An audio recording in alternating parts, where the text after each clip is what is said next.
Hello दोस्तों। नमस्कार, कैसे हैं आप सब?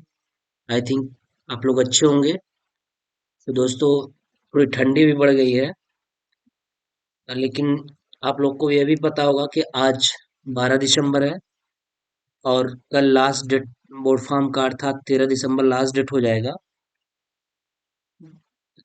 कल तक फॉर्म भरे जाएंगे। उसके बाद जैसे ही कल फॉर्म का लास्ट डेट होगा, आपका टाइम टेबल भी आ जाएगा। बस कुछ ही दिनों में आपका टाइम टेबल भी आ जाएगा, जो कि शासनादेश के अनुसार प्रस्तावित है कि लास्ट वीक में, दिसंबर के लास्ट वीक में पेपर होना है। तो आप निश्चिंत ही, बिना समय बर्बाद किए आप पढ़ाई में लग जाइए। यही आपका पीक टाइम होता है पढ़ाई करने का। जो भी सब्जेक्ट आपके नहीं तैयार होंगे, इसी समय आपकी मेमोरी भी बहुत अच्छी काम करेगी, क्योंकि प्रेशर रहता है पेपर देने का।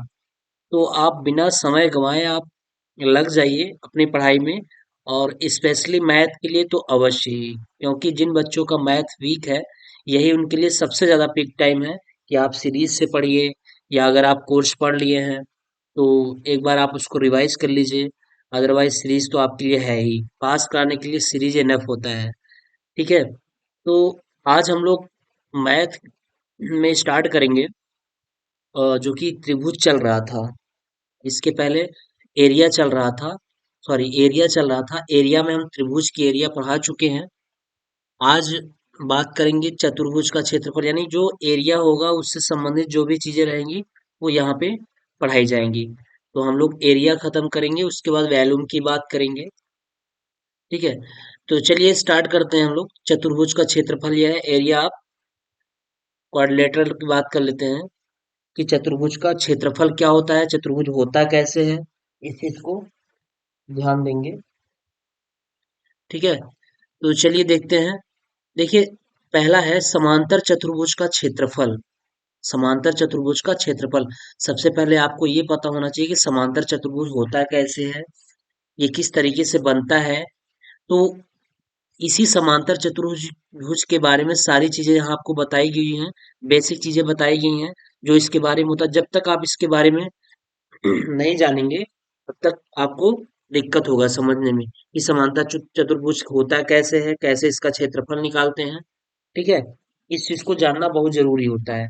तो चलिए देख लेते हैं हम लोग समांतर चतुर्भुज के बारे में। देखिए, दिया हुआ है समांतर चतुर्भुज का क्षेत्रफल। इसकी सम्मुख भुजाएं समांतर होती हैं। यानी सम्मुख भुजाएं का मतलब ये वाली जो भुजाएं हैं, सम्मुख भुजाएं यानी सामने सामने की भुजाएं क्या हो जाती हैं, सामने सामने की भुजाएं भुजाएं पैरेलल हो जाती हैं, समांतर हो जाती हैं। ठीक है। ये चीज होता है। फिर इसमें प्रत्येक दो अंतः सम्मुख कोणों का योग 180 अंश होता है। यानी प्रत्येक दो अंतः सम्मुख कोण, अंदर वाले जो कोण होते हैं, अंतः मीन्स अंदर, सम्मुख कोण मतलब इसके सामने का जो कोण होता है, उन दोनों का योगफल कितना होता है, 180 डिग्री होता है। जरूरी नहीं है कि ये 90 हो, ये 90 हो, ये जरूरी नहीं है। लेकिन ये जरूरी है कि अंतः कोणों का जो योगफल होगा, वो मिला करके कितना होगा, 180 अंश होगा। सम्मुख अंतः कोणों का योगफल कितना होगा, 180 अंश होगा। ठीक है। दूसरा पॉइंट कह रहा है समांतर चतुर्भुज के विकर्ण एक दूसरे को समद्विभाजित करते हैं। सम मीन्स बराबर, द्वि मीन्स दो भागों में, भाजित मीन्स विभाजित करते हैं, यानी समद्विभाजित करते हैं। यानी समांतर चतुर्भुज के जो डायगोनल होते हैं, विकर्ण होते हैं, देखिए ये वाला जो विकर्ण होते हैं, ये जहां पे काटते हैं एक दूसरे को, आधा आधा भागों में डिवाइड कर देते हैं। सपोज दैट टोटल अगर डायगोनल की माने हम टोटल डायगोनल 5 सेंटीमीटर है, तो जब हम इसको काटेंगे तो ढाई इधर हो जाएगा और ढाई क्या हो जाएगा, इधर हो जाएगा। यानी दो भागों में बराबर बराबर क्या कर देते हैं, विभाजित कर देते हैं। ठीक है। तो समांतर चतुर्भुज के विकर्ण एक दूसरे को समद्विभाजित करते हैं। यहाँ समांतर चतुर्भुज का फिगर दिखाया गया है। ये इसकी ऊंचाई होती है। देखिए, जब हम इसको समांतर चतुर्भुज को बनाते हैं इस तरीके से, तो यहाँ पे बिल्कुल बराबर लाइन नहीं होती है। तो इसको हम जो यहाँ से लाइन गिराते हैं, तो ये इसकी क्या हो जाती है, हाइट हो जाती है। और यहाँ ऐसा क्या हो जाता है, बेस हो जाता है। ठीक है। तो ये इसका बेस है और ये इसकी हाइट है। फिगर को आप देख लीजिए। तो समांतर चतुर्भुज का क्षेत्रफल हो जाता है आधार गुणित ऊंचाई, यानी आधार आपका ये वाला, ये आपका आधार, और ये आपकी क्या हो जाती है, ऊंचाई हो जाती है। ठीक है, तो समांतर चतुर्भुज का क्षेत्रफल हो जाता है आधार गुणित ऊंचाई, ए इंटू एच, आधार गुणित ऊंचाई। तो ये आपका समांतर चतुर्भुज रहा। अब हम पढ़ेंगे क्या, समचतुर्भुज का क्षेत्रफल। देखिए हम लोग पहले सारे जो फिगर है, समांतर चतुर्भुज, समचतुर्भुज, समलंब चतुर्भुज, इन सब के बारे में पढ़ लेते हैं, फिर इस पे सवाल कर लेंगे, जिससे हमारा कंसेप्ट बिल्कुल क्लियर हो जाएगा। यहाँ से सवाल आता है, अवश्य आता है। ठीक, चलिए देखिए समचतुर्भुज का क्षेत्रफल क्या होता है। तो दोस्तों देखिए, समचतुर्भुज की चारों भुजाएं समान होती हैं, लेकिन चारों कोण समकोण नहीं होते। यानी समचतुर्भुज होता है, उसकी चारों भुजाएं तो बराबर होंगी, लेकिन अ, चारों कोण समकोण नहीं होंगे। जरूरी नहीं कि चारों कोण समकोण होंगे। ठीक है, तो सम्मुख कोण बराबर होते हैं। इसमें जो सम्मुख कोण होता है, एंगल होता है, वो क्या होता है, सम्मुख कोण क्या हो जाते हैं, बराबर हो जाते हैं। देखिए यहाँ पे ये जो बनाया गया है, थोड़ा सा ये आपको समझ नहीं आएगा, थोड़ा सा कम सही बन पाया है। यहाँ पे देखिए दिखाया गया है, ये है आपका, ये समचतुर्भुज ये वाला है, इसको देखिएगा। तो समचतुर्भुज की चारों भुजाएं समान होती हैं, लेकिन चारों कोण समकोण होते हैं। सम्मुख कोण बराबर होते हैं, इसमें भी सम्मुख कोण क्या हो जाता है, सम्मुख कोण इसमें बराबर हो जाता है। और उसमें क्या था, देखिए इसमें समांतर चतुर्भुज में क्या था, सम्मुख कोणों का योग 180 अंश होता था। लेकिन समचतुर्भुज में क्या है कि सम्मुख कोण क्या होंगे, बराबर होंगे। अगर ये यक्स डिग्री है, तो अगला वाला भी क्या हो जाएगा, यक्स डिग्री हो जाएगा। समकोण बराबर होंगे। समचतुर्भुज अर्थात रैम्बस के विकर्ण एक दूसरे को समकोण पर समद्विभाजित करते हैं। सेम कंडीशन यहाँ भी है विकर्ण के लिए। विकर्ण में ये हुआ, जहां पे काटेंगे उसको दो बराबर भागों में डिवाइड कर देंगे, बांट देंगे। ठीक है, तो ये समचतुर्भुज के बारे में हो गया। समचतुर्भुज का जो क्षेत्रफल होता है, वो होता है 1/2 इंटू विकर्णों का गुणनफल। देखिए विकर्ण को हम मान लेंगे, ये आपके विकर्ण है, ये जो खींचे गए हैं ये वाले, ये आपके विकर्ण हैं। ठीक है, तो एक विकर्ण को D1 मान लिया जाए, और दूसरे विकर्ण को क्या मान लिया जाए, D2। तो हो जाता है 1/2 इंटू विकर्णों का गुणनफल, समचतुर्भुज का क्षेत्रफल। देखिए जब भी समचतुर्भुज समांतर चतुर्भुज पूछेगा, बस उसका क्षेत्रफल ही पूछेगा आपके एग्जाम में, इससे ज्यादा और कुछ नहीं पूछेगा। और बहुत ही सिंपल रहेगा। प्रश्न कुछ ऐसे रहेंगे कि आपको केवल डाइवर्ट करेंगे, कुछ इसमें और भी डाटा दे देगा, क्योंकि आपको डाइवर्ट करने के लिए कि आप सवालों में फंसे रहे। वो अभी सवाल जब कराया जाएगा, तो आपको बहुत ही अच्छी तरीके से समझ में आ जाएगा। तो ठीक है, समचतुर्भुज का जब क्षेत्रफल पूछेगा, तो होगा 1/2 इंटू विकर्णों का गुणनफल, अर्थात 1/2 इंटू D1 इंटू D2। ठीक है, चलिए अब आता है समलंब चतुर्भुज का क्षेत्रफल। समलंब, समलंब आप जानते होंगे कैसे बनता है, ये आपका समलंब है। समलंब चतुर्भुज का क्षेत्रफल। समलंब एक भुजा क्या होती है, नीचे वाली भुजा से या कोई भी एक भुजा छोटी होती है, यहाँ से इसको हम क्या कर लेते हैं, खींच लेते हैं, यानी इसमें एक सम्मुख जो भुजाओं का जोड़ा होता है वो समांतर हो जाता है। ठीक है,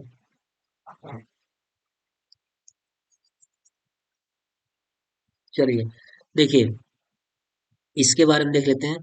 समलंब चतुर्भुज में सम्मुख भुजाओं का एक जोड़ा समांतर होता है, तथा शेष दो भुजाएं असमांतर व असमान होती हैं। शेष दो भुजाएं असमांतर व असमान होती हैं। जैसे असमांतर और असमान में कौन भुजाएं हैं, ये वाली देखिए, ये वाली इसके असमांतर है और असमान है। ये इतनी बड़ी है, इसकी साइज बड़ी है, और इस ऊपर वाले की साइज क्या है, छोटी है। तो ये हमारी क्या हो जाएगी, असमांतर और असमान हो जाएगी। और ये वाली भुजा देखिए एडी, यानी हम कह लेंगे एडी समांतर, एडी समांतर किसके है, सीबी के है। ये इसके समांतर है, एडी समांतर सीबी या एडी समांतर बीसी। ठीक है, ये समलंब चतुर्भुज में सम्मुख भुजाओं का एक जोड़ा समांतर है, यानी ये वाला जोड़ा इसके समांतर है, ये वाला जोड़ा इसके समांतर है। एडी समांतर क्या, बीसी या सीबी। ठीक है, तथा शेष दो भुजाएं असमांतर व असमान होती हैं। A B is not equal C D हो जाएगा। ठीक, चलिए समलंब चतुर्भुज का क्षेत्रफल देख ली क्या होगा। समलंब चतुर्भुज का क्षेत्रफल होगा 1/2 इंटू समांतर भुजाओं का योग, समांतर भुजाओं का योग। समांतर जो भुजाएं हैं समांतर भुजाएं कौन है? समांतर यही न माना गया है। एक मिनट, समांतर हमारी कौन सी है? मतलब पेन चेंज कर लेते हैं हम लोग। देखिए, समांतर भुजाएं हमारी है एडी समांतर क्या? बीसी, यही है। इन्हीं समांतर भुजाओं का योग जो भी दिया रहेगा, सपोज दैट ये 10 है और ये जो भी और भी दिया है, तो वो क्या होगा? समांतर भुजाओं का योग हो जाएगा इंटू ऊंचाई। ऊंचाई हमारी कौन सी हो जाती है? ये हाइट हो जाती है। ऊंचाई दे रखी रहेगा, तो 1/2 इंटू ए प्लस बी इंटू क्या हो जाएगा? एच हो जाएगा। ये फार्मूला हुआ समलंब चतुर्भुज के क्षेत्रफल का। ठीक, ये हो गया। अब नेक्स्ट देख लीजिए वृत्त का क्षेत्रफल। आपको वृत्त पता होगा कि वृत्त कैसा बनता है। देखिए, ये वृत्त है, वृत्त है। यहाँ पे इसका एक केंद्र बिंदु होता है। केंद्र बिंदु को हम सेंटर से हम क्या कर लेते हैं? एक चाप लेकर के क्या खींच लेते हैं? वृत्त खींच लेते हैं। और वृत्त बिंदु से एक पॉइंट से ले जाने पर हम यहाँ पे इस बिंदु से हम अगर हम परिधि के पास ले जाएंगे एक तरफ, तो उसका वो क्या हो जाता है? त्रिज्या। क्या हो जाती है? त्रिज्या। ये त्रिज्या हो जाती है। अगर इसी त्रिज्या को हम आगे यहाँ तक बढ़ा दे, ऐसे बढ़ा दे, किसी भी तरीके से, चाहे ऐसे बढ़ा दीजिए, चाहे ऐसे बढ़ा दीजिए, सीधा सीधा ऐसे कर दीजिए, कहीं भी कर दीजिए, पूरा पूरा अगर आप खींच लेंगे तो क्या हो जाएगी वो? डायमीटर व्यास हो जाएगा। यानी आर इधर और आर इधर, आर आर कितना हो जाएगा? 2r हो जाएगा। और वही 2r किसके बराबर हो जाता है? यही 2r हमारा d के बराबर हो जाता है, व्यास के बराबर हो जाता है।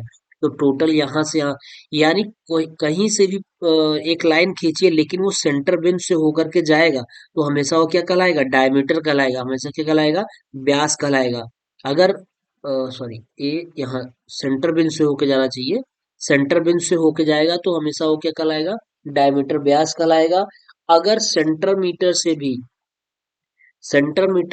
से अगर थोड़ी सी, सेंटर से अगर थोड़ी सी भी अगर ऊपर या नीचे हुई तो व्यास न होकर के क्या हो जाएगी? जीवा हो जाएगी। क्या हो जाएगी? जीवा। तीनों फिगर में आपको दिखाया गया है बहुत ही अच्छे तरीके से। तो अगर मुख्य बिंदु से थोड़ा सा चाहे ऊपर हो जाए, चाहे थोड़ा सा नीचे हो जाए, या कहीं भी, जैसे हम यहाँ भी खींचेंगे तब भी जीवा होगी, यहाँ भी खींचेंगे तब भी जीवा होगी, यहाँ खींचेंगे तब भी जीवा होगी, तो क्या हो जाती है? जीवा हो जाती है। ठीक है, तो इन तीनों को जानते रहिएगा कि त्रिज्या क्या होता है, रेडियस क्या होता है, डायमीटर क्या होता है, और आपकी ये जीवा हो जाएगी। तो चलिए, वृत्त का क्षेत्रफल जो होता है, वृत्त के क्षेत्रफल का फार्मूला होता है पाई आर स्क्वायर। क्या होता है? Pi r square. Pi into r मतलब त्रिज्या, पाई और त्रिज्या का स्क्वायर होता है। तो व्यास बराबर क्या होता है? डी इक्वल टू 2r, जैसा कि बताया गया है कि अगर हम एक त्रिज्या खींचे फिर एक वहां से और बढ़ा लेंगे तो r प्लस आर बराबर क्या हो जाएगा? 2r हो जाएगा। और उसी 2r को क्या बोलते हैं? व्यास, डायमीटर बोलते हैं। ठीक है। वृत्त की परिधि बराबर 2 पाई आर होता है। देखिए, वृत्त की परिधि कौन सी होती है? यहाँ से पूरी जो, हम अगर यहाँ से घूमते हुए चले, इसको पूरा गोट लेंगे, यानी एक सर्कल में हम चलेंगे, जहां से चले थे वहीं पे चले आएंगे, तो उससे क्या हो जाती है? परिधि हो जाती है। ठीक है। कोई व्यक्ति यहाँ से चला था इस गोले में, और इस गोले में ऐसे घूमते घूमते घूमते उसी वहीं पे पास में चला जाएगा, तो उसे क्या हो जाएगी? वो परिधि हो जाएगी। तो परिधि बराबर क्या? वृत्त की परिधि बराबर 2 पाई आर, या पाई इंटू व्यास कह लीजिए। मेल 2 को आर के साथ रख लेंगे तो 2r बराबर डी हो जाता है, तो पाई इंटू डी कह लीजिए। तो वक्र की लंबाई को परिधि कहते हैं, जैसा कि बता दिया गया कि वक्र की जो पूरी लंबाई होगी वही उसे क्या होती है? परिधि होती है। ठीक है। तो इतने पॉइंट रहे। ठीक है, ये हमारे इंपॉर्टेंट पॉइंट है। इतने सारे को क्षेत्रफल को पढ़ा दिया गया है कि कैसे कौन सा फिगर बनता है, उसकी प्रॉपर्टी क्या है, इसके बारे में पढ़ा दिया गया है। अब हम क्या करेंगे? इस पर प्रश्न करेंगे कि प्रश्न कैसे आता है इस पे, जो कि सबसे ज्यादा इम्पोर्टेंट है कि प्रश्न किस तरीके से पूछा जाता है परीक्षा में, जो हमको कंफ्यूज भी करता है।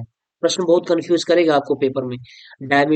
जिस पैरामीटर्स का काम नहीं रहेगा, वो भी पैरामीटर दे करके आपको कंफ्यूज करेगा कि इसको कैसे आप लगाइएगा। चलिए देखिए, परीक्षा पे होगी प्रश्न, यही प्रश्न जो है इस तरीके से प्रश्न पूछे जाते हैं परीक्षा में, जो कि आपको यहाँ दिया गया है।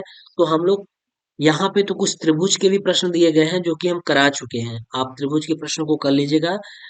हम बात करेंगे जो सम, समांतर चतुर्भुज की बात करेंगे, समलंब चतुर्भुज की बात करेंगे और समचतुर्भुज की बात करेंगे। इसी पे जो प्रश्न होगा उसी के बारे में हम बात करेंगे। ठीक है, तो एक जैसे एक दिया है, एक समकोण त्रिभुज का आधार 5 सेंटीमीटर था, ऊंचाई 8 सेंटीमीटर।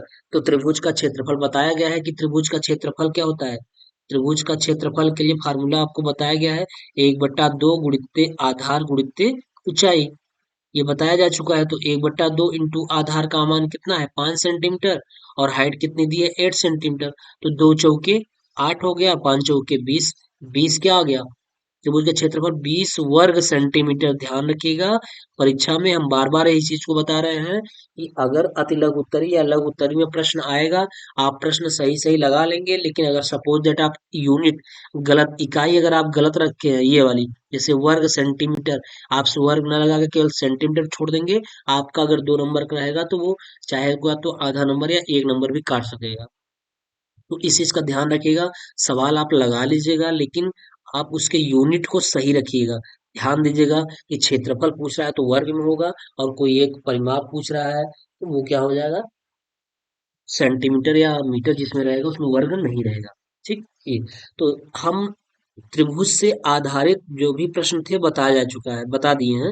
ये वाला भी हो गया है, मतलब इस टाइप से भी हो गया है, जितने भी हैं समबाहु त्रिभुज को भी बताया गया है, त्रिभुज का क्षेत्रफल, ये सब सब सारी चीजें बता दी गई हैं। हम बात करेंगे क्वेश्चन नंबर 9 से, बात करेंगे। देखिए यहाँ से कि एक समांतर चतुर्भुज यहीं से स्टार्ट हुआ है, हम यहीं से बात करेंगे। तो इसमें सवाल क्या कह रहा है, आप सवाल को देख लीजिए कि सवाल किस तरीके से कह रहा है, किस तरीके से ये लगेगा।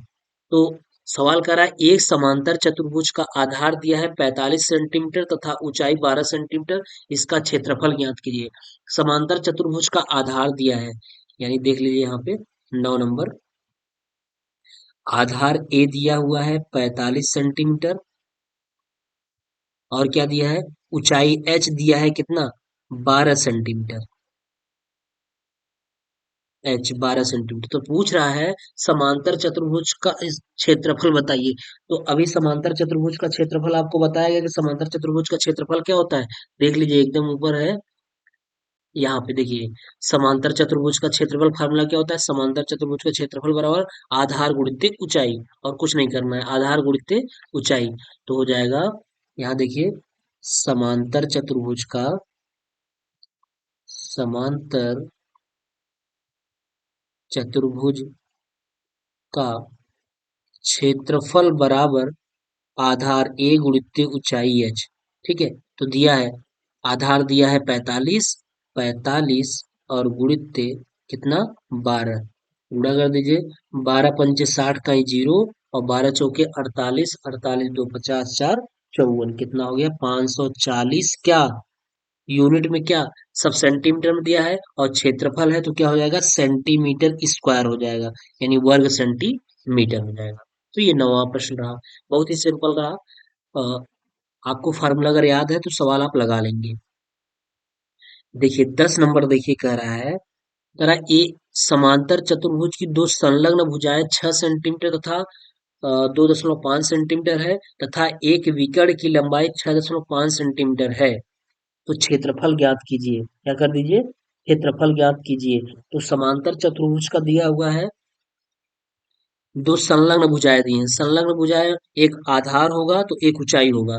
तो कोई को भी मान लीजिए कि, मान लीजिए ए बराबर क्या है, ए बराबर 6 सेंटीमीटर, और बी बराबर क्या है, सॉरी ये ऊंचाई एच बराबर क्या है, 2.5 सेंटीमीटर।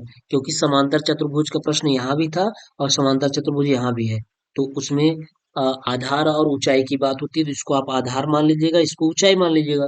ठीक है, ये, तथा एक विकर्ण की लंबाई, अब देखिए इसमें विकर्ण की लंबाई 6.5 सेंटीमीटर दिया है। तो इसमें विकर्ण की लंबाई जो दिया है, अदर डाटा दिया है, वो क्या किया है, अदर आर डिस्ट्रैक्शन, यानी जो भी पॉइंट दिया हुआ है, जो डायगोनल दिया है, ये आपको डिस्ट्रैक्शन पॉइंट दिया हुआ है, ये आपको डिस्ट्रैक्ट कर रहा है, आप सवाल में फंसिए। ठीक है, तो इसमें विकर्ण से, चूंकि क्षेत्रफल में विकर्ण की कहीं बात कोई नहीं हुई है, तो इसलिए आपके लिए डिस्ट्रैक्शन पॉइंट है, इसको आप छोड़ दीजिए, और सीधा क्षेत्रफल, समांतर चतुर्भुज का क्षेत्रफल निकालिए। क्षेत्रफल के लिए फार्मूला हो जाएगा ए इंटू एच हो जाएगा। तो क्या हो गया, ए की वैल्यू कितनी आ गई, ए की वैल्यू 6 इंटू 2.5, मल्टीप्लाई कर दीजिए, 6 5 जा 30 का 0 हो गया और बचा रिमाइंडर हुआ 3। 6 टू जा 12। 12 में 3 जोड़ेंगे 15 हो जाएगा। कितना हो जाएगा? 15। तो आया कितना? ये आ गया 15 क्या वर्ग सेंटीमीटर क्षेत्रफल है, तो 15 वर्ग सेंटीमीटर हो जाएगा। ठीक है, ये 10 नंबर सवाल हुआ। ठीक, तो इसके पहले भी हम बताए थे कि सवालों में कुछ ऐसा होगा कि आपको डिस्ट्रैक्ट करने के लिए कुछ पॉइंट दिए रहेंगे, आप उससे परेशान नहीं होइएगा। आप अपने एम पर चलिएगा, अपने लक्ष्य पर चलिएगा। आपका लक्ष्य ये है कि समांतर चतुर्भुज का जो क्षेत्रफल का फार्मूला होता है वो आधार गुणित ऊंचाई होती है, यही चीज होता है बस। बाकी और जो भी पॉइंट दिए हैं आप उसको निश्चिंत बेशक छोड़ दीजिए वहीं पे। चलिए, नेक्स्ट प्रश्न देखिए। एक समांतर चतुर्भुज की दो संलग्न भुजाएं 3 सेंटीमीटर 4 सेंटीमीटर, यदि इसके विकर्ण की लंबाई 5 सेंटीमीटर, तो उसका क्षेत्रफल। ओरल प्रश्न है, क्योंकि फिर वहीं पे दिया है, यहाँ विकर्ण की लंबाई दिया है, फिर आपको डिस्ट्रैक्ट कर रहा है। तो एक समांतर चतुर्भुज की संलग्न भुजाएं दिया है, सपोज दैट ये आधार दिया होगा और ये क्या दिया होगा, ऊंचाई h दिया होगा। तो समांतर चतुर्भुज का क्षेत्रफल कितना हो जाएगा? 4 तिहाई के 12 क्या हो जाएगा? सीधा सीधा हम यही बता दे रहे हैं, 12 कितना हो गया? 12 वर्ग सेंटीमीटर, ये आपका आंसर हो गया। ठीक है, क्षेत्रफल। क्योंकि जैसे 10 नंबर 9 10 नंबर सवाल था, वैसे ये भी है। 12 नंबर सवाल देखिए, कह रहा है एक समांतर चतुर्भुज का क्षेत्रफल ज्ञात कीजिए जिनका आधार 5.8 सेंटीमीटर और उनकी दूसरी भुजा से आधार पर लंब। देखिए, दूसरी भुजा से आधार पर लंब का मतलब वही होता है जो अभी तक रहा है, यानी कि ऊंचाई की बात हो रही है। तो ये हमारा ए हो गया, और इसको मान लेंगे, आप क्या मान लेंगे? एच मान लेंगे। ठीक है, जैसे इसका अगर हम फिगर बनाना चाहें तो इसका फिगर कुछ इस तरीके से बनेगा। देख लीजिए, बता देते हैं।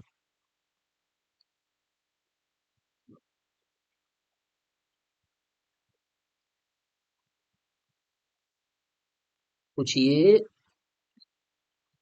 इस तरीके से बन रहा है। ठीक, कह रहा है एक समांतर चतुर्भुज का क्षेत्रफल दीजिए जिसका आधार 5.8 है।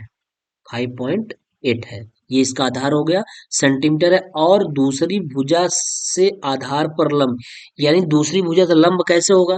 भाई, लंब ऊपर से नीचे आएगा तभी लंब बनेगा, साइड से जाएगा तो ही लंब बन जाएगा। अब ऊपर वाली भुजा से अगर हम नीचे वाली भुजा पे क्या करेंगे, लंब ऐसे खींचेंगे, तो क्या हो जाएगा? ये लंब हो जाएगा, ये इस तरीके से ये लंब हो गया। ठीक है, तो वही लंब की जो दिया है वो कितना दिया है? 2.5 सेंटीमीटर। तो बताइए, ये लंब हाइट का काम कर रहा है कि नहीं कर रहा है? बिल्कुल बेशक काम कर रहा है। तो आधार 5.8 हो गया, और दूसरी भुजा पर लंब कितना है? 2.2 हो गया। तो अगर हम इसका क्षेत्रफल निकालना चाहें, 12 नंबर का अगर हम क्षेत्रफल निकालना चाहें तो क्या हो जाएगा? समांतर चतुर्भुज का क्षेत्रफल, समांतर चतुर्भुज का क्षेत्रफल निकालना चाहेंगे तो हो जाएगा कितना? आधार गुणित ए इंटू एच। ए की वैल्यू कितनी है? 5.8 है, और एच की वैल्यू 2.2 है कि नहीं है? अब इसका जब मल्टीप्लाई कराएंगे, आप मल्टीप्लाई करा दीजिए, जो भी आएगा वही उसका आंसर हो जाएगा। संभवतः 22 8 दूनी 16, ये हो गया 16, ये 16 और 6 5 ये 7, इधर 0.2 अंक लगा दीजिए, और 11 12 हो जाएगा। 12.76 वर्ग सेंटीमीटर हो जाएगा। ठीक है, मल्टीप्लाई करा लीजिएगा, ये हो जाएगा। चलिए, 13 नंबर का रहा है एक सम चतुर्भुज। अब आ गया क्या? एक सम चतुर्भुज, समांतर चतुर्भुज खत्म हो गया, अब एक सम चतुर्भुज के आकार के खेत के विकर्ण क्रमशः 40 मीटर और 80 मीटर है, इनका क्षेत्रफल। देखिए, अब इसमें विकर्ण दिया हुआ है 40 व 80 दिया हुआ है, इसका क्षेत्रफल पूछ रहा है।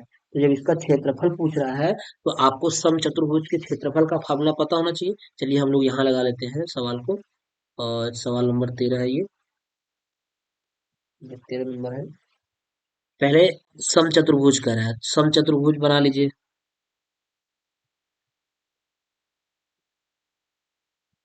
ये हो, इसका विकर्ण ये D1 हो गया, और ये D2 हो गया। ये D1 और ये D2, सम चतुर्भुज, सम चतुर्भुज समचतुर्भुज का क्षेत्रफल बराबर होता है 1/2, देख लीजिए 1/2 इंटू विकर्णों का विकर्णों का गुणनफल, विकर्णों का गुणनफल, ठीक, यही होता है। यानी 1/2 इंटू D1 व D2, यही आपका होता है। तो सवाल को लगा लीजिए। 1/2 पहला विकर्ण कितना दिया है 13 नंबर में, कह रहा है एक समचतुर्भुज के आकार के खेत है, यानी कोई खेत है जो समचतुर्भुज के आकार का है, जिसकी विकर्ण D1 दिया है, D1 हो गया 40 और D2 हो गया 80, हो गया इंटू 40 इंटू 80, 20 दूनी के 40, 8 दूनी के 16, यानी कितना आ गया 1600, क्या इसमें दिया है मीटर दिया है, तो वर्ग मीटर, 1600 वर्ग मीटर हो जाएगा, इसका क्षेत्रफल हो जाएगा, ठीक, 1600 वर्ग मीटर, ठीक है। फिर नेक्स्ट प्रश्न करा, एक समचतुर्भुज का क्षेत्रफल दिया है, देखिए इसमें ध्यान रखिए, समचतुर्भुज का क्षेत्रफल दे रखा है वर्ग सेंटीमीटर, 20 वर्ग सेंटीमीटर, यदि उसका एक विकर्ण 5 सेंटीमीटर हो तो दूसरा विकर्ण ज्ञात कीजिए।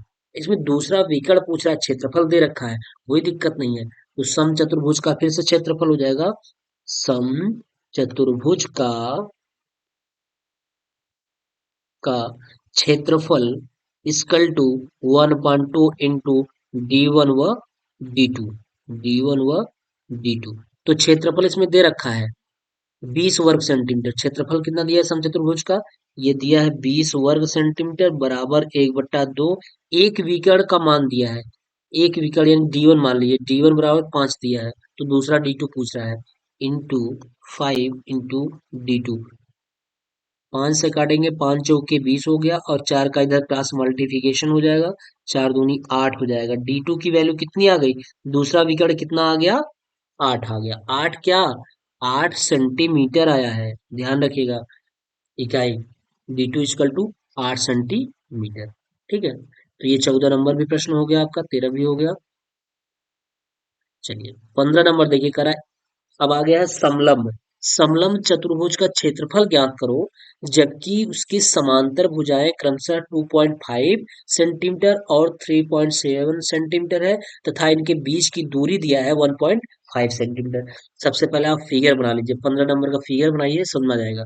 15 नंबर जो है कह रहा है कि समलंब चतुर्भुज का क्षेत्रफल ज्ञात करो, जबकि उसकी समांतर भुजाएं क्रमशः 2.5 सेंटीमीटर और 3.7 सेंटीमीटर हैं, तथा उनके बीच की दूरी 1.5। देखिए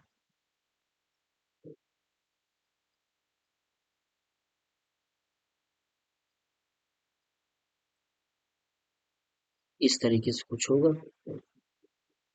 ये ठीक। तो समांतर भुजाएं दिया है 5 सेंटीमीटर और 9 सेंटीमीटर। चलिए समलंब चतुर्भुज का क्षेत्रफल देख लीजिए, समलंब चतुर्भुज, समलंब चतुर्भुज का क्षेत्रफल,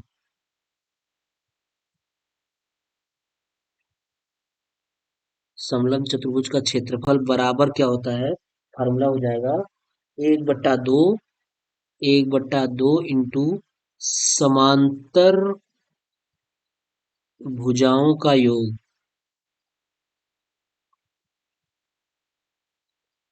योग समांतर भुजाओं का योग इंटू क्या, इंटू ऊंचाई,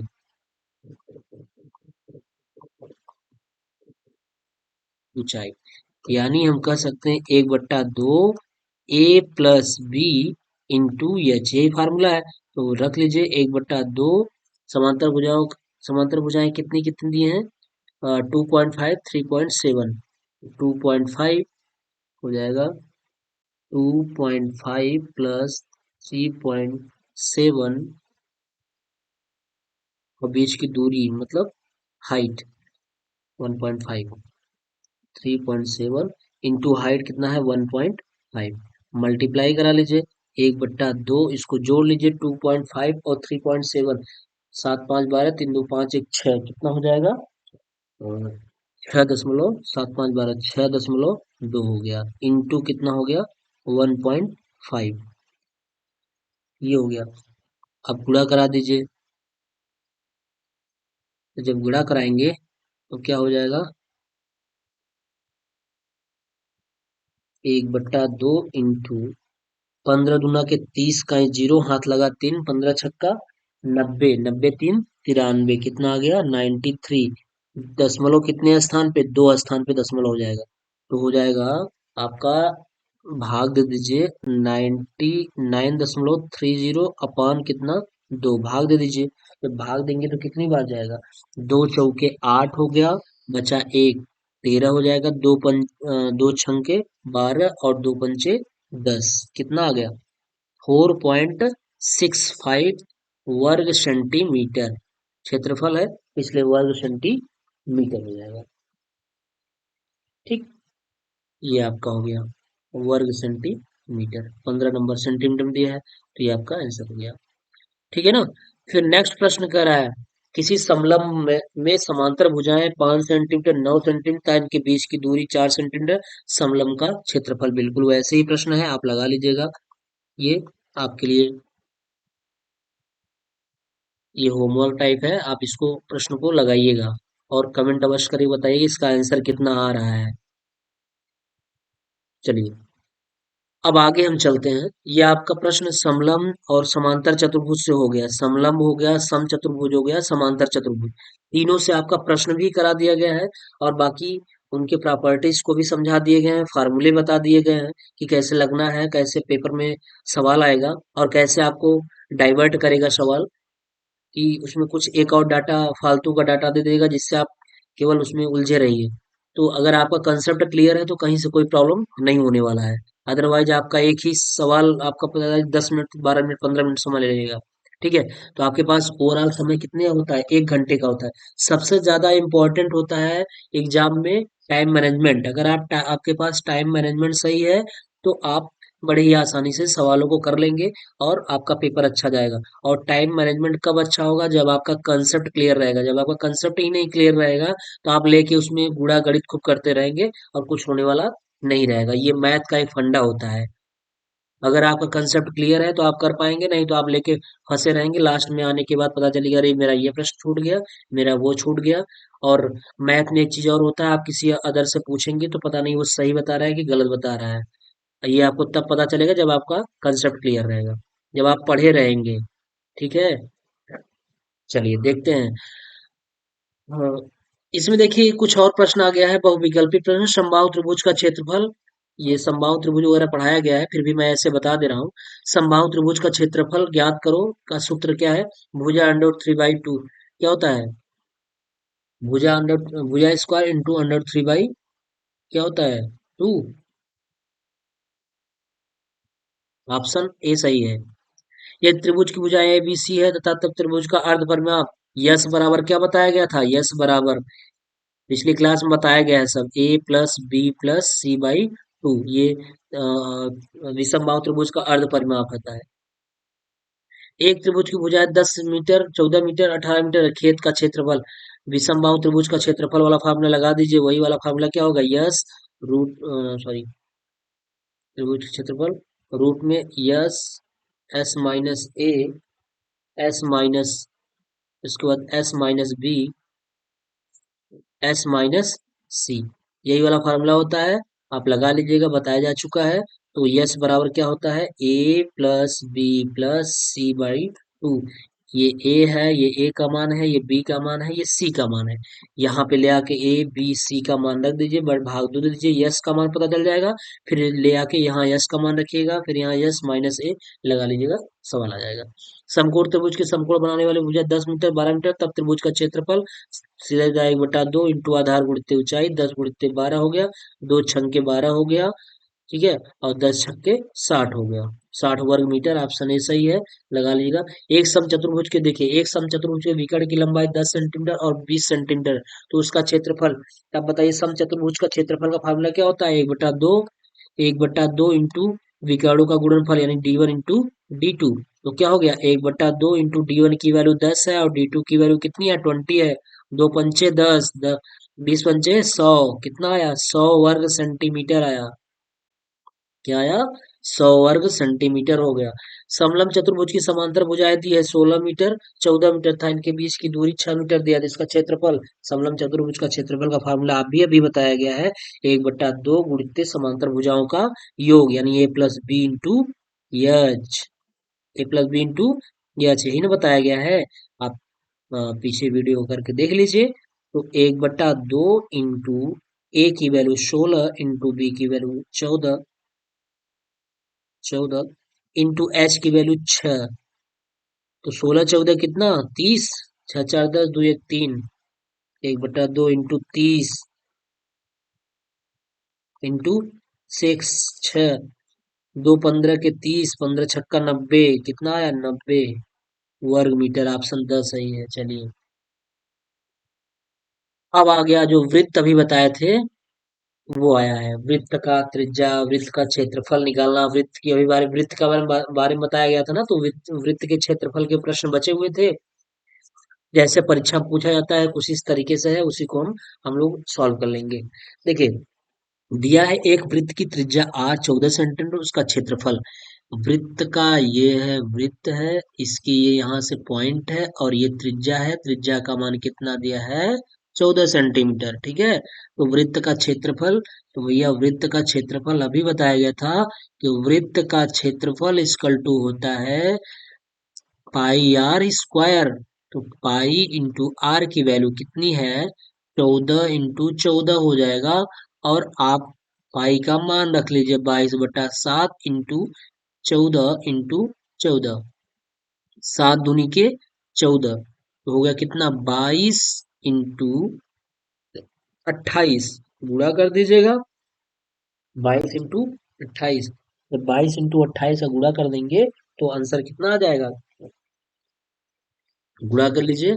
22 का 28 में गुणा कर लीजिए, कितना हो जाएगा? देखिए, गुणा करा दीजिए। 2 8 16 का 6, 2 दूनी 4 1 5, और 8 दूनी के 16, और 2 दूनी 4 1 5, तो 6 हो गया। 6 5 11 का 1, 5 1 6, 616। ठीक है। तो कितना आ जाएगा? 616, 616 वर्ग सेंटीमीटर क्षेत्रफल है, वर्ग सेंटीमीटर। ठीक है। फिर करा एक वृत्ताकार मैदान की त्रिज्या क्या होगी जिसका क्षेत्रफल दिया है पाई आर स्क्वायर वर्ग मीटर। क्षेत्रफल, फिर वृत्त का क्षेत्रफल फार्मूला लगा दीजिए। वृत्त का क्षेत्रफल बराबर क्या होगा? पाई, पाई आर स्क्वायर। वृत्त का क्षेत्रफल दिया है कितना? 36 पाई, 36 पाई दिया है। और बराबर पाई, आर की वैल्यू पूछ रहा है, त्रिज्या पूछ रही है ना, यही आर की वैल्यू पूछ रही है। आर स्क्वायर, पाई से पाई कैंसिल, और इस 36 आर, यहाँ आर करेंगे तो यहाँ लग जाएगी करड़ी, 36 हो जाएगा। आर इक्वल टू रूट में कितना हो जाएगा? 36। अब इसका वर्गमूल ले लीजिए। आर का मान कितना हो जाएगा? 6 6 के 36। आर की वैल्यू कितनी आ जाएगी? 6 सेंटीमीटर। इसका आंसर कितना हो जाएगा? इस वाले का आंसर 6 सेंटीमीटर हो जाएगा। ठीक है, ये हुआ।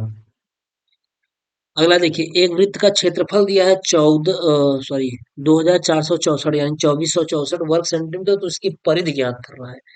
अब देखिए ये सवाल, तीसरा नंबर सवाल हम लोग यहाँ नीचे कर लेते हैं, थोड़ा सा बड़ा जाएगा।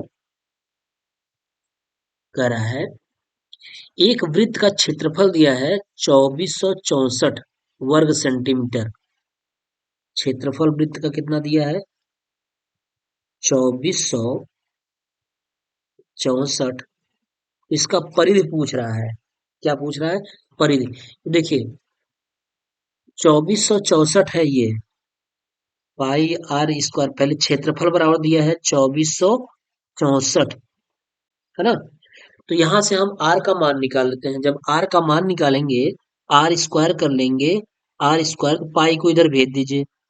2464 भागे पाई, पाई का मान 22/7, 7 ऊपर हो जाएगा और 22 नीचे हो जाएगा। अब 22 का भाग 2464 में दीजिए, कितनी बार जाएगा? संभवतः जाएगा 22 का भाग जब 2464 देंगे तो 22 एक्का 22 और बचा कितना? 2 ना। फिर 22 एक्का 22, फिर बचा कितना? 26 था तो बचा 2, 22 दूना 24 यानी 112 इंटू कितना? 7। तो हो गया, इसका गुणा करा दीजिए। 7 दूनी के 14 का 4 और 7 एक का 7, 7 एक का 7 एक 8 हो गया और 7 एक का 7, 784। आर स्क्वायर की वैल्यू आई 784। अब इसका वर्गमूल बताइए कितना होता है? 784 इसका वर्गमूल है, तो बताइए 784 का वर्गमूल क्या होगा? देखिए 25 25 में 625 होगा, तो 25 के ऊपर ही होगा ये। 26 का देख लीजिए, क्या 27 का देख लीजिए, तो 26 का भी नहीं होगा। 27 सात सत्ते 49 यानी 28 का अगर हम देखेंगे, 8 8 64। देखिए पकड़ में आ गया, 8 8 64 यानी 4 होना चाहिए। तो ये आर स्क्वायर, आर की वैल्यू कितनी आ जाएगी? आर की वैल्यू 784 हो गया। इसका वर्गमूल निकाल लेंगे, आर का मान कितना हो जाएगा? 28 हो जाएगा। कितना हो गया? आर की वैल्यू जब आ गई 28, अब पूछ रहा था परिधि, वृत्त का परिधि पूछ रहा है। अब बड़ी ही आसानी से आ जाएगा वृत्त का परिधि। देखिए वृत्त की परिधि के लिए सूत्र क्या होता है? 2 पाई आर होता है।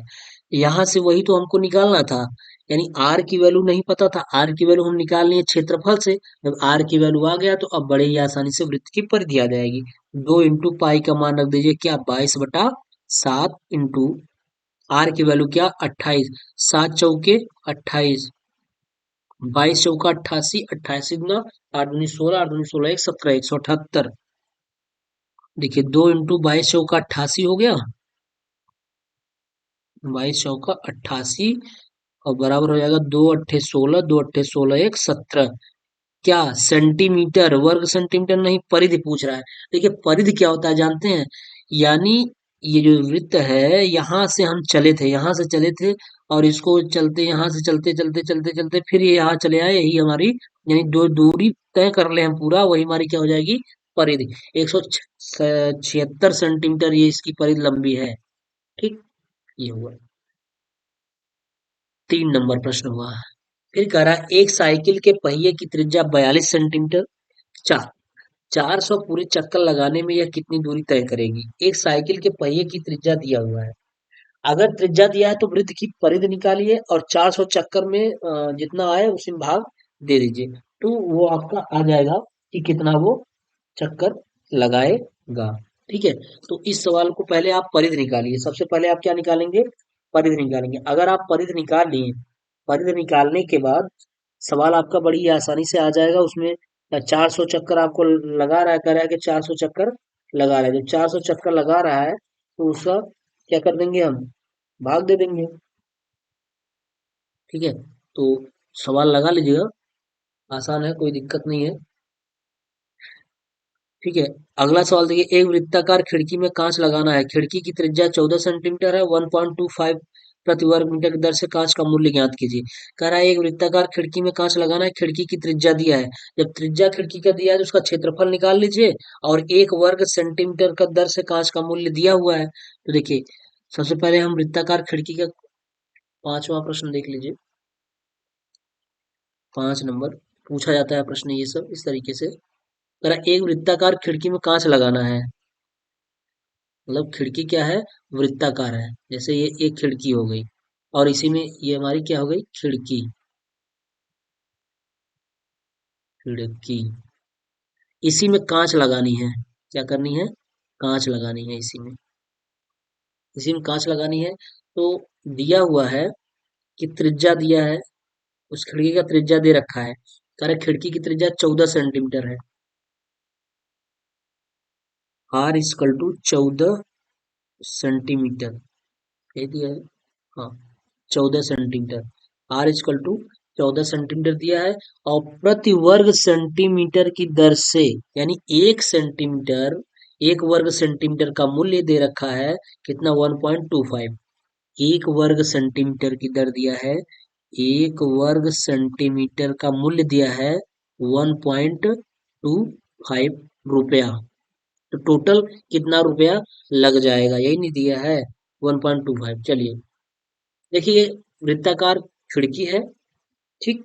ये वृत्ताकार हमारी खिड़की है, इसी में कांच लगाना है। और बता रहा है कि जो 1 वर्ग सेंटीमीटर कांच आता है, मूल्य उसका है 1.25। तो अब सबसे पहले हमको ये पता होना चाहिए कि इसमें कितना वर्ग सेंटीमीटर कांच लगेगा। यानी वर्ग सेंटीमीटर कह रहा है, तो सीधा सीधा बात है कि इसमें इसका हम क्षेत्रफल निकाल लें। अगर हम इसका क्षेत्रफल निकाल लेंगे तो 1 वर्ग सेंटीमीटर का मूल्य दिया है, मल्टीप्लाई करा लेंगे। चलिए वृत्त का क्षेत्रफल निकाल दीजिए। वृत्त का क्षेत्रफल equal to pi r square. तो पाई का मान 22/7 हो जाएगा, इंटू आर की वैल्यू हो जाएगा 14 इंटू 14 हो जाएगा। 7 दूनी के 14 हो गया, 22 दूना 44 हो गया, इंटू 14। 14 गुणा करिए, 44 में 14 गुणा करिए, तो 14 चौका 56 का इच्छा हाथ लगा 5, 14 चौका 56, 56 4 60 1 61, 616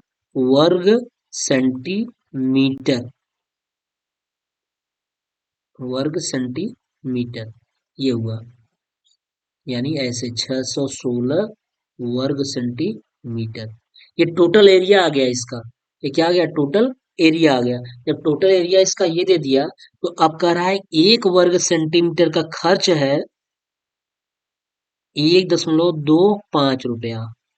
तो बताइए 616 वर्ग सेंटीमीटर का खर्च कितना आएगा। तो 1.25 में 616 से मल्टीप्लाई करा दीजिए, तो देखिए कितना आएगा। 616 से अब इसका मल्टीप्लाई करा लीजिए। 616 में 1.25 का मल्टीप्लाई करा दीजिए। 5 छंग 30 का 0 हाथ लगा 3, 5 1 का 5, 5 3 8 हो गया, और 5 छंग 30 हो गया।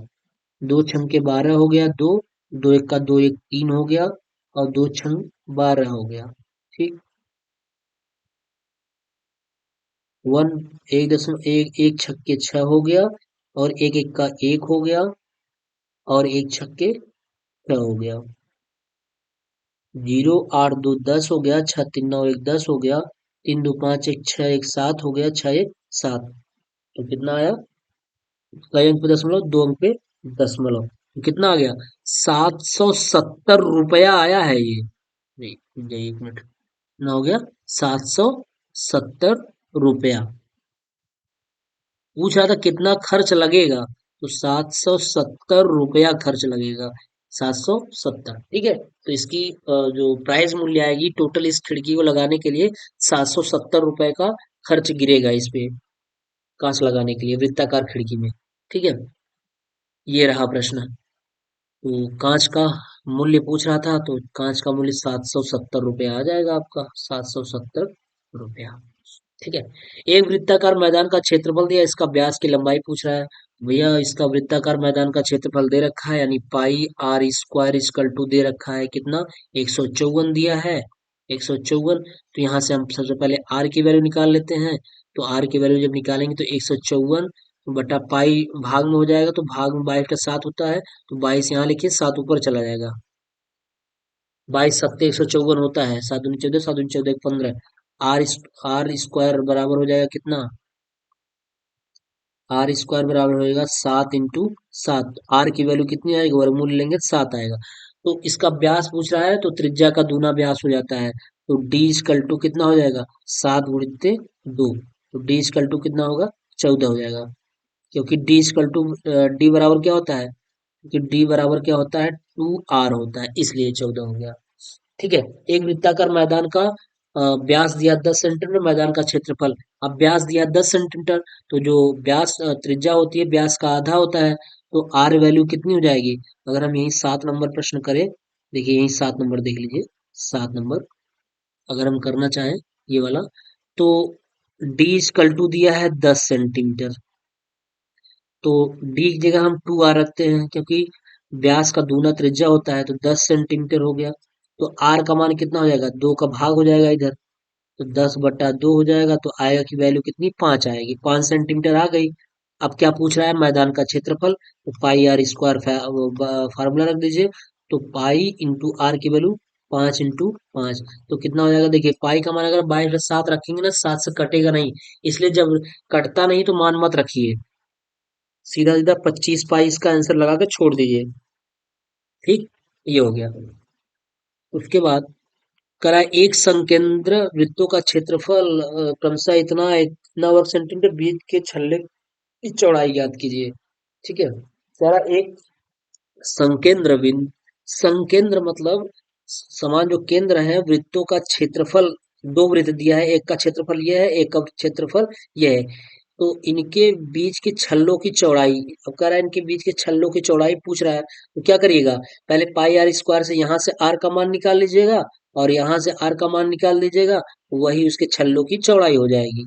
R1 और R2 की वैल्यू निकाल लीजिएगा, वही इसके छल्ले की चौड़ाई हो जाएगी। ठीक है, चलिए, ये हो गया। अब देखिए बहुविकल्पी प्रश्न इसमें कह रहा है, वृत्त का क्षेत्रफल का सूत्र क्या होता है, पाई आर स्क्वायर होता है। ऑप्शन सा सही है। वृत्ताकार मैदान का बाह्य त्रिज्या R1 व आंतरिक त्रिज्या R2 है। वृत्ताकार मैदान की त्रिज्या है, बाह्य त्रिज्या R1 व आंतरिक त्रिज्या R2 है, तो वृत्ताकार मैदान का क्षेत्रफल पाई आर स्क्वायर, वही चीज है, पाई R1 स्क्वायर और प्लस R2 स्क्वायर हो जाएगा। ठीक, यदि एक वृत्ताकार मैदान की त्रिज्या 7 सेंटीमीटर, मैदान का क्षेत्रफल पाई आर स्क्वायर का फार्मूला लगा दीजिए, वही, तो क्या हो जाएगा, पाई इंटू आर की वैल्यू कितनी दी है, 7 इंटू 7, 7 से 49, लेकिन 7 इंटू 7, अब यहाँ पे देखिए पाई का मान हम रखेंगे तो 7 से 7 कट कट जाएगा, इसलिए हम पाई का मान रख दे रहे हैं, तो 7 से 7 कट गया, 22 सत्ते 154 होता है, 154 वर्ग मीटर। आंसर कौन सही है, ब सही है। चलिए, ये हो गया। नेक्स्ट कुछ दिया है, अब देखिए एक दिया है घन, घन दिया है, तो घन का हम फार्मूला वगैरह बता देते हैं, घन कैसे होता है इस चीज को बता देते हैं। ठीक है, तो इस पे प्रश्न बहुत ही आसान होते हैं, कर लीजिएगा आप लोग, कोई दिक्कत नहीं होगी। ठीक, देखिए सबसे पहले घन के बारे में जान लीजिए, घन क्या है। एक होता है घन, एक होता है घनाभ। देखिए घन बना रहे हैं हम, घन, घन किससे बनता है, वर्ग वाले से बनता है, और घनाभ किससे बनता है, आयत से बनता है। ये आपका घन हो गया, क्या हो गया, घन हो गया। तो जो घन है, तो घन में आयतन पूछेगा, क्या पूछेगा, आयतन। तो जब आयतन पूछेगा तो सबसे पहले आप घन के आयतन के बारे में जान लीजिए, घन कैसे होता है, घन किसे कहते हैं। ठीक है, तो यहाँ हम बता देते हैं घन के बारे में डिटेल। देखिए घन बना देते हैं पहले,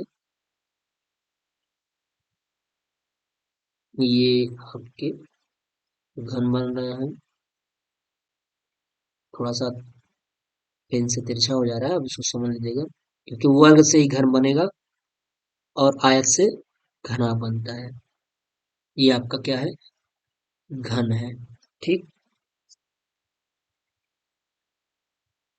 देखिए अगर हम कहें घन क्या है, सॉरी घन क्या है, तो ऐसा समांतर छह फलक वाला,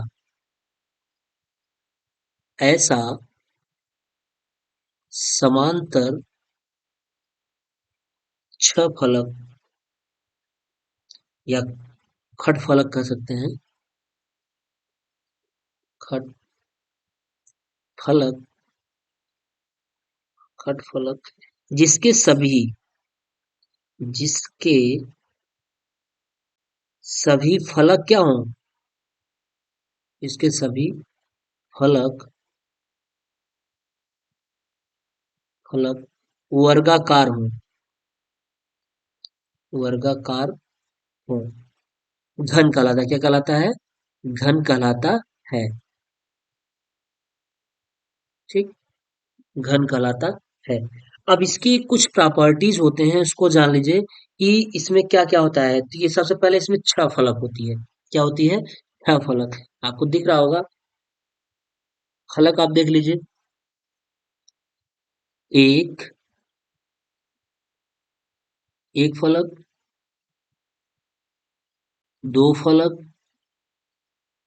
तीन फलक, तीन फलक इधर, और एक चार फलक ये वाला हो गया, और एक ऊपर वाला पांच फलक हो गया, और एक ये देखिए पीछे से दिख रहा है ये वाला छह फलक। तो कुल इसमें कुल फलक कितने होते हैं? कुल फलक बराबर छह। कुल फलक छह होते हैं, और इसमें आठ कोर होते हैं। कोरों की संख्या आठ हो जाएगी। विकर्ण इसमें चार हो जाएंगे।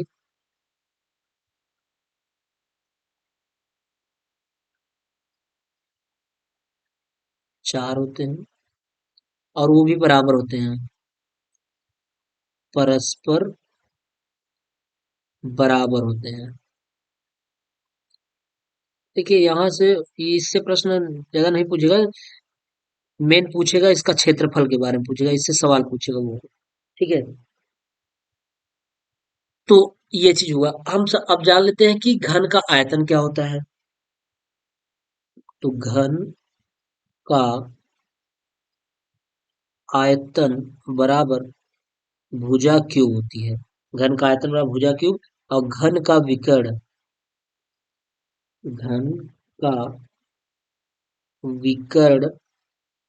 बराबर, क्योंकि विकर्ण भी हमारे क्या होते हैं, बराबर होते हैं, तो इसलिए भुजा रूट थ्री हो जाएगा। भुजा रूट थ्री हो जाएगा। घन की संपूर्ण पृष्ठ क्या हो जाएगी? घन की संपूर्ण पृष्ठ बराबर भुजा, सॉरी, छह इंटू भुजा स्क्वायर। ये आपका घन का संपूर्ण पृष्ठ हो जाता है। बस इसी से आपको फार्मूले से सवाल लगाने होंगे।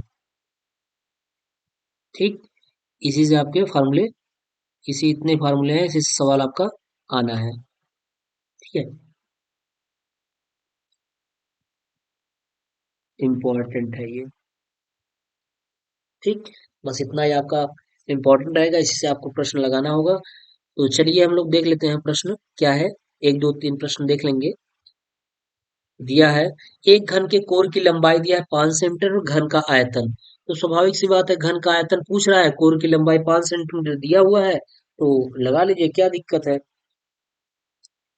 कोर की लंबाई यानी लंबाई मतलब भुजा, चूंकि इसमें चारों भुजाएं समान होती हैं, इसलिए लंबाई हो, चौड़ाई हो, कुछ भी हो, ऊंचाई हो, सब बराबर रहेगा। तो ए बराबर कितना दिया है? 5 सेंटीमीटर। ठीक है, पेन को चेंज कर देते हैं। ए बराबर कितना दिया है? 5 सेंटीमीटर।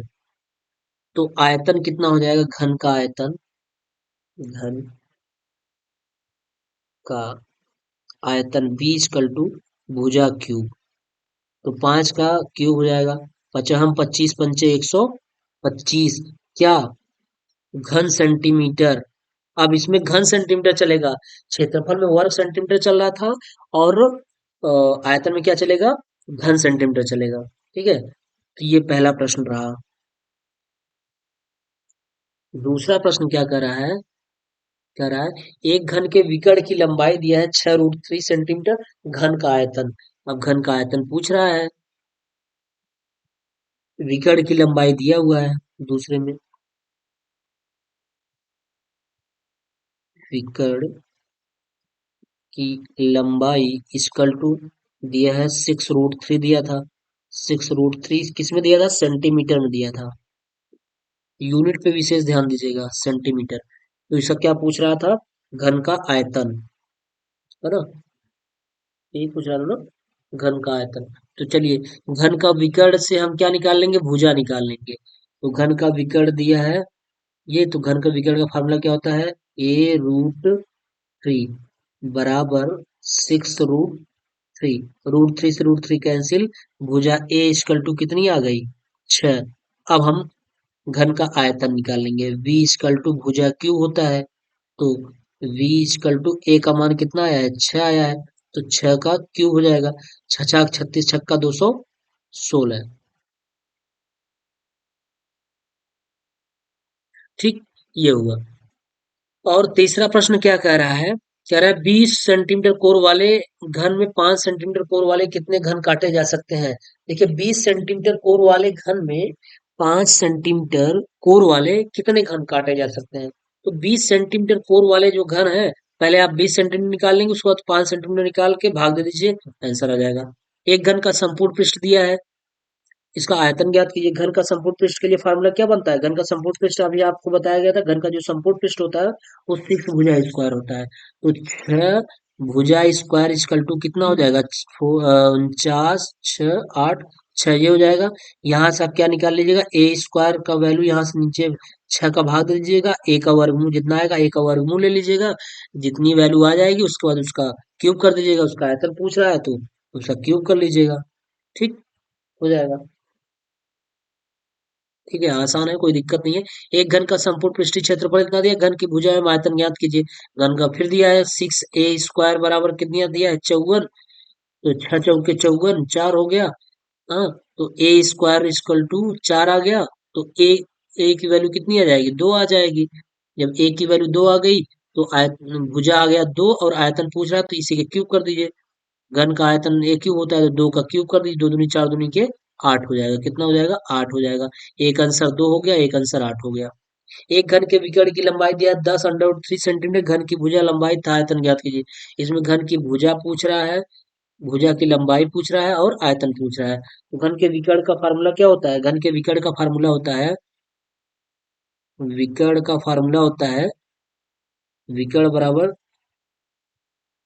भुजा √3। तो 10√3 दिया हुआ है ए, सॉरी यहाँ दिया है, देखिए यहाँ हो जाएगा। ये दिया है 10, विकर्ण दिया 10√3 बराबर a√3। √3 से √3 कैंसिल, ए की वैल्यू 10 आ गई, यानी भुजा की लंबाई कितना आ गया? भुजा की लंबाई 10 सेंटीमीटर आ गई। अब आयतन पूछ रहा है तो 10 का क्यूब कर दीजिए। वैल्यूम ए बराबर a³ तो 10 का क्यूब, 10 धामा 100 धामा 1000, कितना आ गया? 1000। एक घन का आयतन दिया है इतना सेंटीमीटर, उसका कोण बताइए, वही पूछ रहा है। तो a³ बराबर कितना? 1331। और ए बराबर हो जाएगा कितना? 11, क्योंकि 11 का एक क्यूब है, 11 ग्राम में 121, 121 ग्राम में 1331। तो कोर कितना आ गया? 11 सेंटीमीटर आ गया। कितना आ गया? 11 सेंटीमीटर आ गया। ठीक है, ये हो गया। इसी तरीके से आप सवाल को लगा लीजिएगा, जो भी और सवाल है। ठीक है, अब उसके बाद जब हम लोग सीरीज कराएंगे तो इसमें जो भी इंपॉर्टेंट प्रश्न रहेंगे उसमें हो जाएगा। ठीक है, और यहाँ पे सब सारा फार्मूला दे रखा है, सब कुछ दे दिया है, आपको बताया जा चुका है, घन का आयतन वगैरह। एक घन मीटर और 1000 लीटर होता है। ठीक है, देख लीजिएगा इसको, जो भी ये चीजें हैं। तो अब देखिए, जो भी यहाँ पे आयतन, धारिता और क्षेत्रफल था, चल गया है। एक अभी क्षेत्रफल बचा है, वहां पे वो सर्वांग समता का नियम लगता है, उसको बताना है। वहां से वो इम्पोर्टेंट हो जाता है, क्योंकि वहां से 2 प्रश्न अवश्य पूछता है।